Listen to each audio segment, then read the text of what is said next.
Сәлем, қалың қалай. Бүгінгі видеоға қош келдің. Дәл осы видеода 18 жастағы жас жігіттер мен қыздар қалай Instagram арқылы табыс тауып жатыр, соны көрсететін боламыз. Бірақ видеоны қарамас бұрын осы каналға тіркел, және комментарий жаз, және осы видеоны достарыңызбен бөлісіңіздер. Және осы видеоны соңына дейін қараған адамға арнайы сыйлықтарымыз бар. Ендеше кеттік. Инстаграмда жүргізу арқылы ақша тауып отыр. Миллионер, блогер. Если честно, мен өзім маркетологпын, клиент жетеді негізінде. Уже 500 мың айырмашылық бар сауданың өзінде. Басында сенбейтін, бәрі прикол ұстайтын, ой, анау мынау Инстаграмда деп.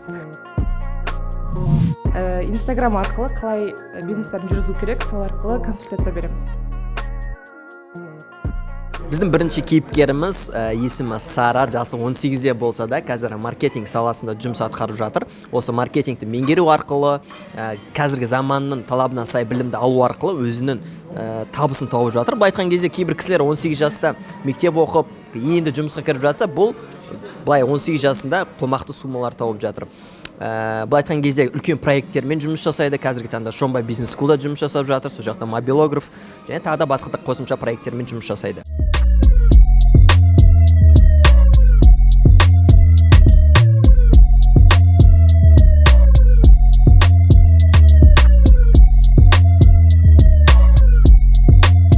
Барлығына қызық шығар, қанша теңге табыс табады? Сара, айына қанша теңге табыс табасың? 200-ден жоғары. Басқа да былай проекттер бар, солармен жұмыс істеу арқылы 200-ден жоғары. Екінші сұрақ, қалай табасың? Чисто телефонмен түсіру арқылы табамын, андай бір асағатты басымға тұру ондай жоқ, тек барам, 5 минутта түсірем, бір түсірген үшін 20 мың теңге аламын, кетіп қалам, и все. Не түсіресің? Көбіне продающий посттар түсірем.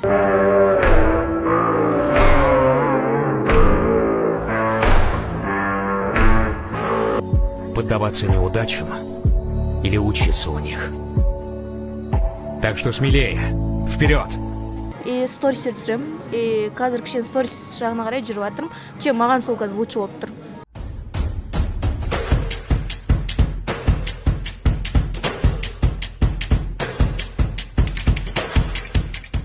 Жақсы. Қазір қандай проекттермен жұмыс жасайсың? Қазір Шомбаймен шахмат жайлы бір проектім бар, бірақ ол уже одан отказ берейін деп жатырмын. Просто маған уже неинтересно болып бастады.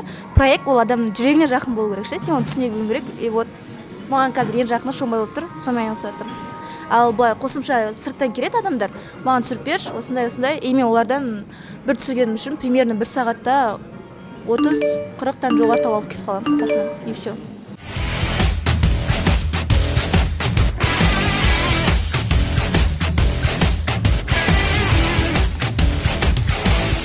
Келесі сұрақ, Сара.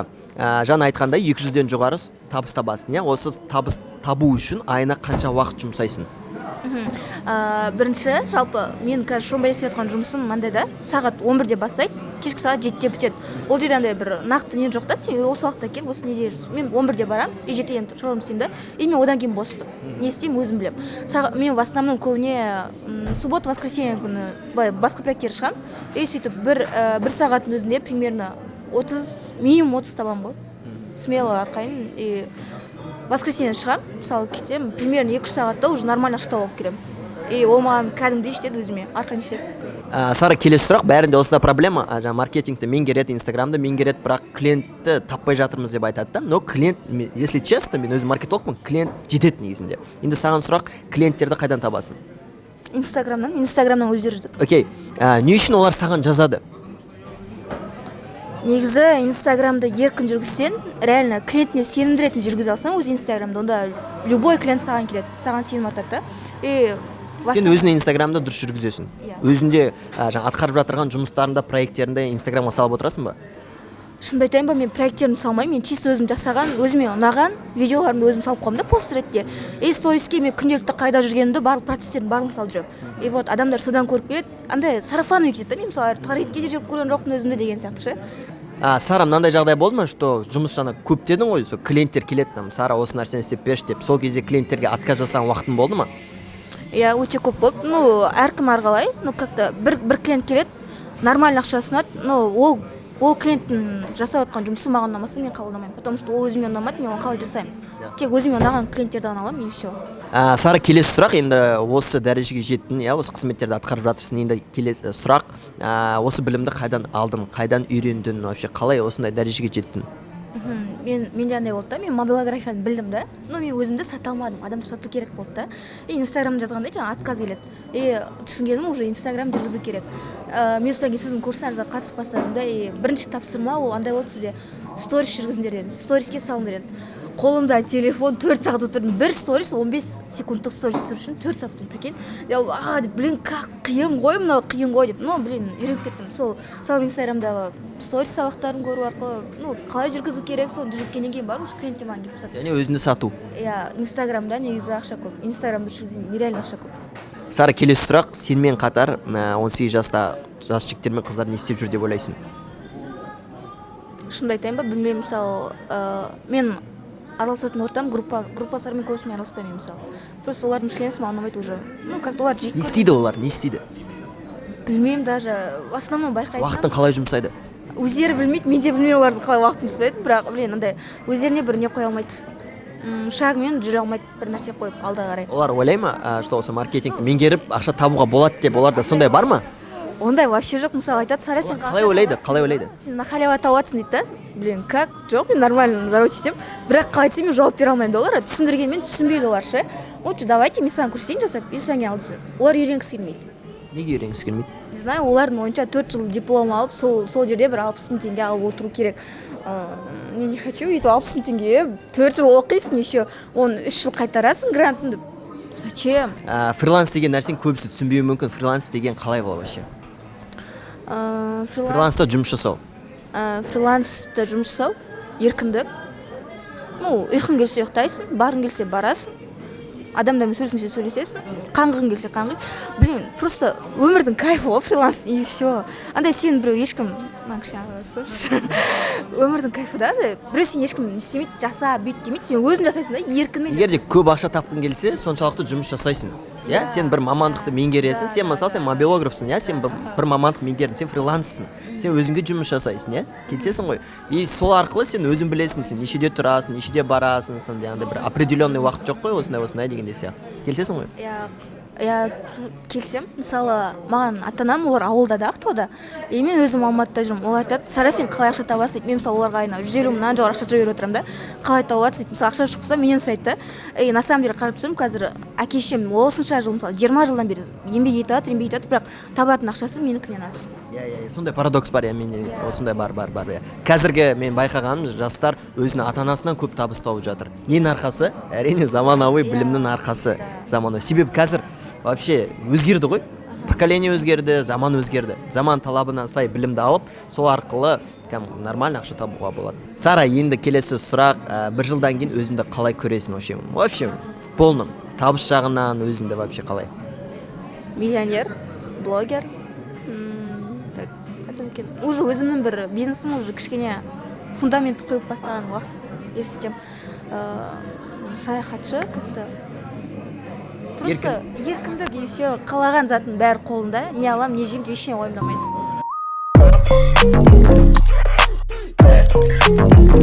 Біздің келесі кейіпкеріміз есімі Арай, жасы 19-да. Қазір маркетолог болып осы проектте жұмыс жасап жатыр. Арай, енді барлығының қызық сұрағы, дәл қазір қанша теңге табыс табасың? Айына қанша теңге табыс табасың? 250 мың теңге табыс табамын айына.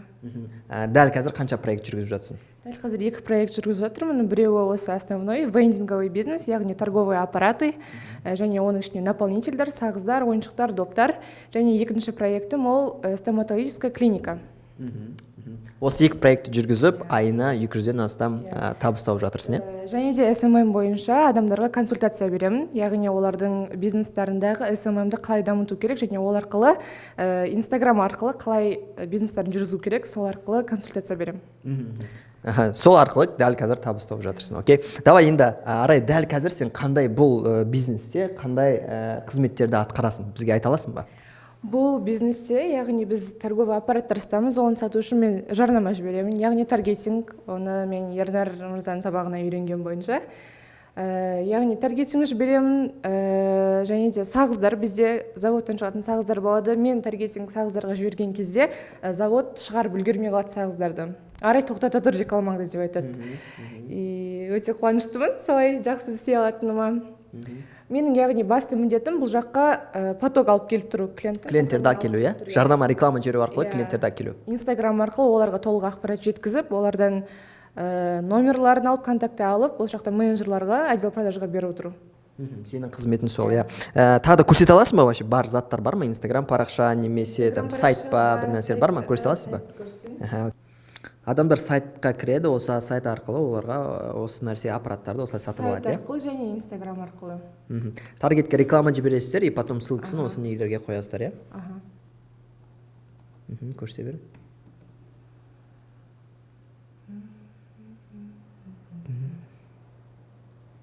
Сіздердің Инстаграм парақшаларыңыз, иә?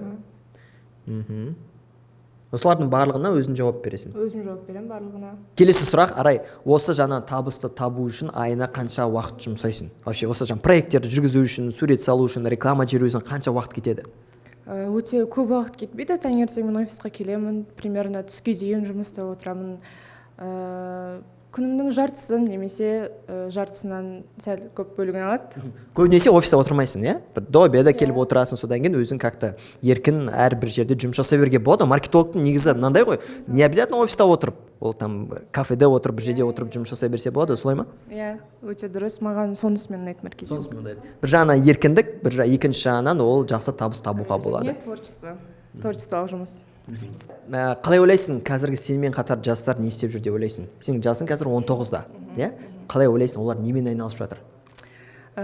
Қазір әрине енді дамығысы келіп жатқан жастар өте көп, бірақ мен именно осы саланы 2,5 жыл бұрын бастағаныма қуанамын. Сол үшін 15-16 жастағы адамдар болсын, солар маркетингға кішкене қызығатын болса, көп табыс тапқысы келсе, осыны оқып, ары қарай дамытса, өздерін жақсы табысқа жетеді деп ойлаймын. Сол үшін қазір жай жүрмей, осы жаңа саланы, қазіргі заманға талапқа сай саланы меңгерген жөн.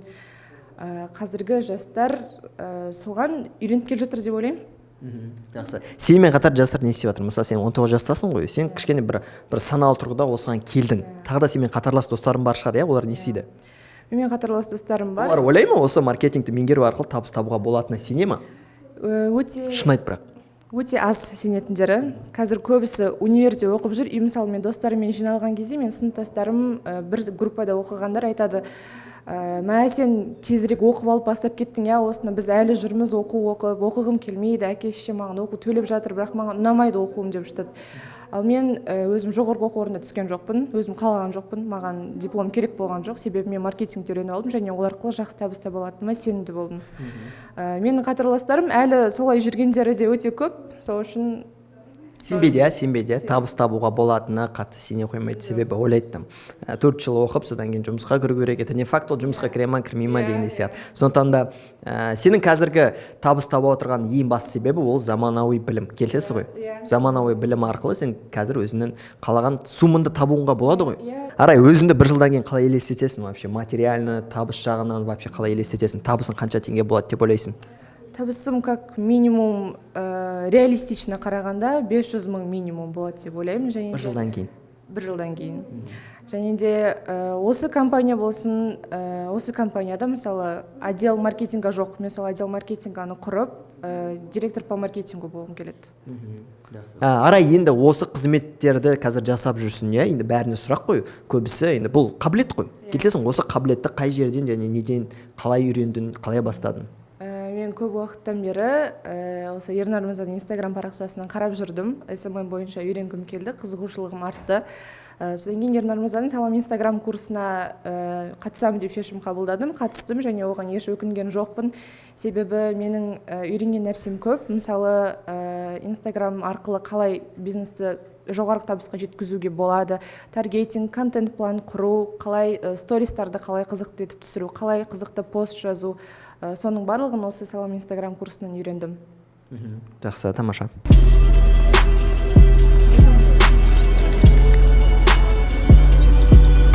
Дәл қазір біз машинаның запчастарын сататын Car City деген базарға келдік. Бұл жерде 20 жастағы Айжан деген қыз Инстаграмда жүргізу арқылы ақша тауып отыр.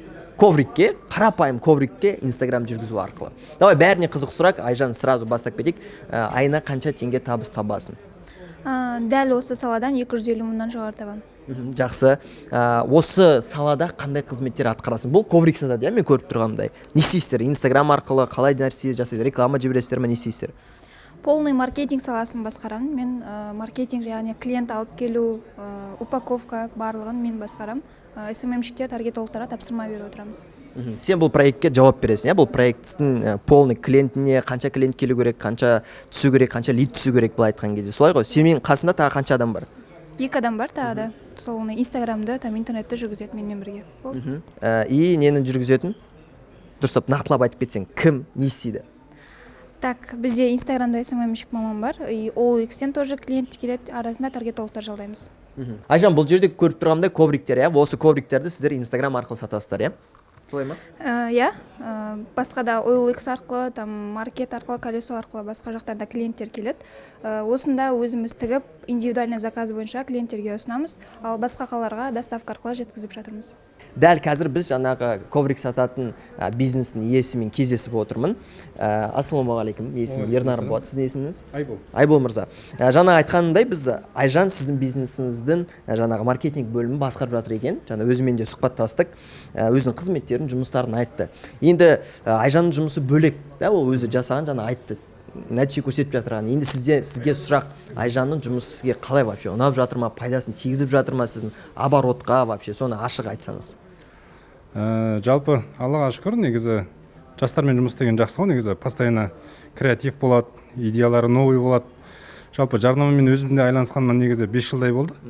Бірақ кәсіп ашқан кезде бәрібір де как бы жаңа мамандар керек болғаны өте маңызды болды. Сондықтан да Айжанмен бұдан бұрында жұмыс істегенбіз. Сосын Айжанға осылай идея тастап, келіңіз, командаға қосылыңыз деп шақырдық. Келгеннен кейін бірден нәтиже көрсетіп бастады. Жалпы ризамыз. Бірінші ай мен екінші айдың ортасында уже 500 мың айырмашылық бар сауданың өзінде. Былайша айтқан кезде көтеріп жатыр сауданы. Егер де Айжан тағы да жақсы нәтиже көрсететін болса, оборот жаңа 500 дедіңіз ғой, 500-ден бөлек тағы да үлкен суммада әкелсе клиенттер, ары қарай Айжанға процент беруге дайынсыздар ма? Дайын болғанда қалай енді? Бұл жерде Айжанға процентін көтеруден тыс бөлек мотивациялар бар. Егер осы 3 айдың ішінде Айжан біздің сауданы біз келіскен неге көтерсе, Айжанның Дубайға деген несі жолдамасын алып беретін болғанбыз, iPhone 12 Pro алып беретін болғанбыз, AirPods, жаңа Apple Watch. Сондай өзінің мотивациялары бар. Ол проценттен бөлек, айлығынан бөлек, иә.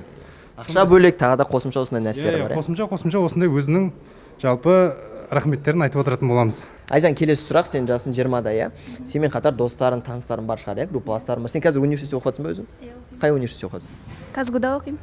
Жақсы. Сен қазір осы Инстаграм арқылы табыс тауып жатырсың. Сенің группаластарының, таныстарының көзқарасы қалай бұл нәрсеге? Шындайды, бірақ шындайды.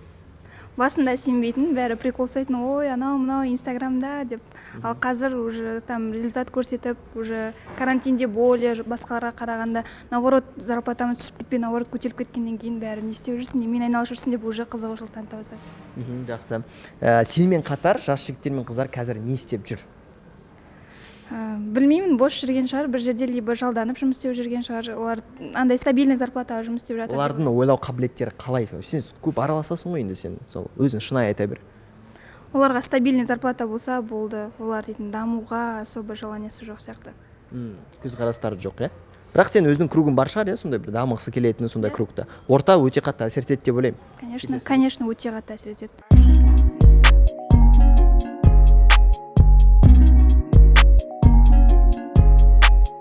Сонымен біздің видеомыз аяқталуға жақын, біздің кейіпкерлерімізді көрдіңіздер деп ойлаймыз. Бұл видеоның негізгі мақсаты жастарға сенімділік туғызу, что Инстаграм арқылы табыс табуға болатынына. Жаңа көргеніңіздей сізбен қатар 18, 19, 20 жастағы жас жігіттер мен қыздар табыстарын тауып отыр. Ненің арқасында? Әрине заманауи білімнің арқасында. Қазір бізде 21 ғасыр, интернет заманы. Сондықтан да егер де бір адамдар Инстаграмда жай ғана просто көрермен болып отырса, бір адамдар оны ақшаға айналдырып, ол жерде кәсіби құралдарды қолданып, бір адамдардың Инстаграм парақшасын жүргізіп, немесе өзіңіздің Инстаграм парақшаңызды жүргізіп, солай табыс табуға болады. Сондықтан да барлықтарыңыздың көздеріңіз жетті деген ойдамын. Енді қазір көбіміз айтамыз ғой, мүмкіндіктер заманы деп. Сондықтан да айналамызда мүмкіндіктер өте көп. Просто тек қана сол мүмкіндіктерді көріп, және сол мүмкіндіктерді қолданған адамда ғана нәтиже шығады. Ең бастысы мынандай нәрсе, қазір ең маңызды нәрселердің бірі ол жылдамдық. Кім жылдам, сол тез табыс табады және тез жетістікке жетеді. Себебі қазір ойланатын уақыт жоқ. Тез дамып жатыр. Барлығын байқасаңыздар, жыл сайын емес, ай сайын, күн сайын әлеуметтік желілер дамып жатыр. Вообще қатты өзгеріп жатыр. Жаңағы жас қыздарымыз айына 200-250 мың теңге осы Инстаграмды меңгеру арқылы, басқа адамдардың Инстаграм парақшасын жүргізіп беру арқылы табыс тауып отыр. Ол табысты да сен де таба аласың. Ол адамдардың сенен былай айтқан кезде сен ол адамдардан артық болмасаң кем емессің. Ол да сен сияқты жас жігіттер мен қыздар. Просто ол адамдар шынымен өзінің біліміне инвестиция жасап, практика жүзінде сол құралдарды меңгеріп, қолданған адамдар ғана нәтиже шығарады. Сондықтан да ең бастысы бұл өзіңге сенімділік. Өзіңге сенсең, кез келген нәрсені жасауға болады. Мүмкін емес нәрсе жоқ. Енді бұйырса, бізде 17 желтоқсан күні Салам Инстаграм курсы басталады. Жаңағы біздің студенттеріміз осы Салам Инстаграм курсында оқып шыққан. Мен осы маркетинг саласында почти 4 жыл 8 айдай жүрмін. Почти 5 жыл болды. Біздің жаңағы білім беру саласында жүргенімізде почти 2 жыл болды. Осыған дейін 4000-ға жуық студентіміз оқып шықты. Сондықтан, егер де осы Инстаграм құралдарды меңгеріп, толықтай осы арқылы табыс табамын десем, бұйырса сені 17 желтоқсан күні Салам Инстаграм онлайн курсында күтетін боламыз. 3 апталық бұл практикалық онлайн курс. Бұйырса 17 желтоқсан басталады. Курс туралы толық ақпарат осы видеоның астында тұр. Сол сайтқа өтіп, сол сайтты қарап, немесе маған WhatsApp-қа жазып, барлық сұрақтарға жауап алсам болады. Егер де осы видео ұнаса, лайк басып, достарыңызға жіберіп қойыңыз және комментарий жазуды ұмытпаңыз. Давай, сәттілік!